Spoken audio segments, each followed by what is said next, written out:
عدم التأثر بكلام الناس. مصنف حفظه الله میگن که یکی از عامل‌هایی که بنده صاحب اخلاص شود این تأثیر نگرفتن به سخنهای آدم‌ها، زیر تأثیر سخن آدم‌ها قرار نگرفتن.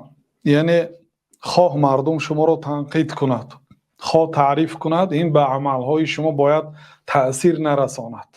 اگر خواهید که عملهاتون خالصا لله باشد، یعنی به تعریف و تنقید مردم اهمیت ندهید. الرجل الموفق هو الذي لا يتأثر بمدح الناس. مرد موفق آن آدمی که در زیر تأثیر مردم یعنی باقی نمیماند. تأثیر مردم به او، یعنی مدح مردم، تعریفات مردم به او تأثیر نمیکنه. فاذا اثنوا علیه خیرا ان فعل طاعتا لم یزد ذلك الا تواضعا و خشیة من الله.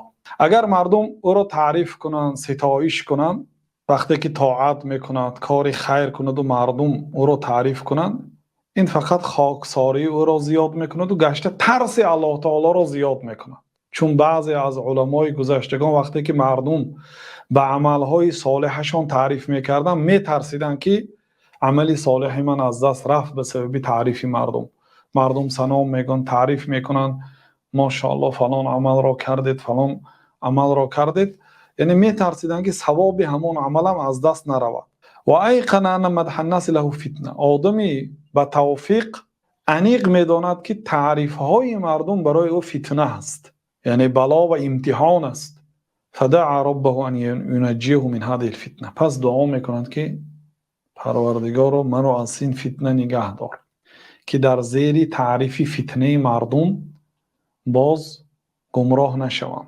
فلیس احد ینفع مدحه و یضر ذمه الا الله تعالی. یگان آدم فایدهش، یگان شخص تعریفش فایده نمیتید و تنقید و مذمت یگان که ضرر نمیرساند غیر الله تعالی. الله تعریف کند فایده دارد، الله تنقید کند ضرر دارد. اما از آن مردم برای تعریف مردم و برای تنقید مردم اهمیت نده کردند. خب مصنف حفظه الله میگه فانزل الناس منزلة اصحاب القبور في عدم جلب النفع لك و دفع الضر عنك. مردم را مانند اصحاب قبر پندار. چنان فکر کن که مردم از دنیا رفتند. در چی چنان فکر کن؟ در عدم جلب نفع. اونها برای تو یگان فایده آورده نمیتونن و یگان ضرری که به سرت آمد دفع کرده نمیتونن ضرر را. بنابراین به خاطر مردم عملهایت را اینجا انجام نده. این وسیله هایی که سبب هایی که مصنف ذکر میکنم برای پیدا کردن اخلاص است. در زیر شرح درس سیوم کسی نوشته است که ما از شما دیگر چیز منتظر بودیم و سخنهای بی منطق را گفته ایستاده دایدی اخلاص گفته است.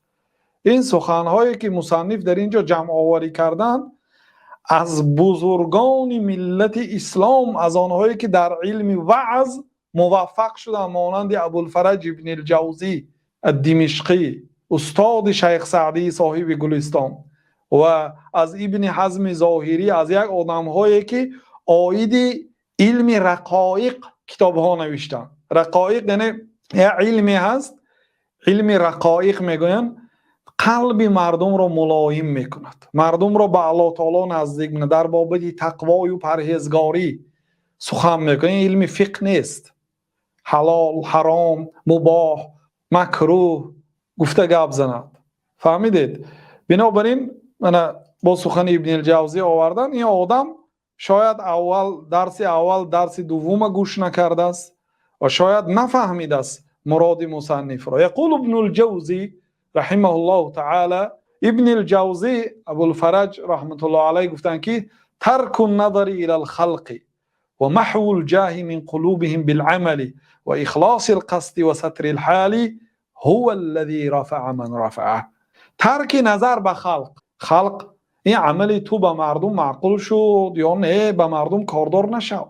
تو مادامی که یک عملی را انجام داده ایستاده که الله تو را امر کرده است، پیغمبر صلی الله علیه و سلم تو را امر کرده، یعنی عملت عملی شرعی هست، خب اون عمل رو باید به خاطر الله کنی، خالصا لله اجرا کنی. پس با مردم چی نگاه میکنی؟ مردم چی میگویند چی نمیگویند برای چی نگاه میکنی؟ ترک کن نظر کردن به خلق را و آبرو را در قلب مردم منتظر نشو به سبب عملی صالحت، خواه خیر و سخاوت باشد، خواه عبادت و طاعات باشد، خواه تعلیم علم و دعوت به سوی الله باشد. از قلب مردم به سبب عمل آبرو پیدا کردن رو نیت نکن و در عملهایت اخلاص کن، نیت خالص کن و ستر الحال، عملهای صالح را از مردم پنهان کن.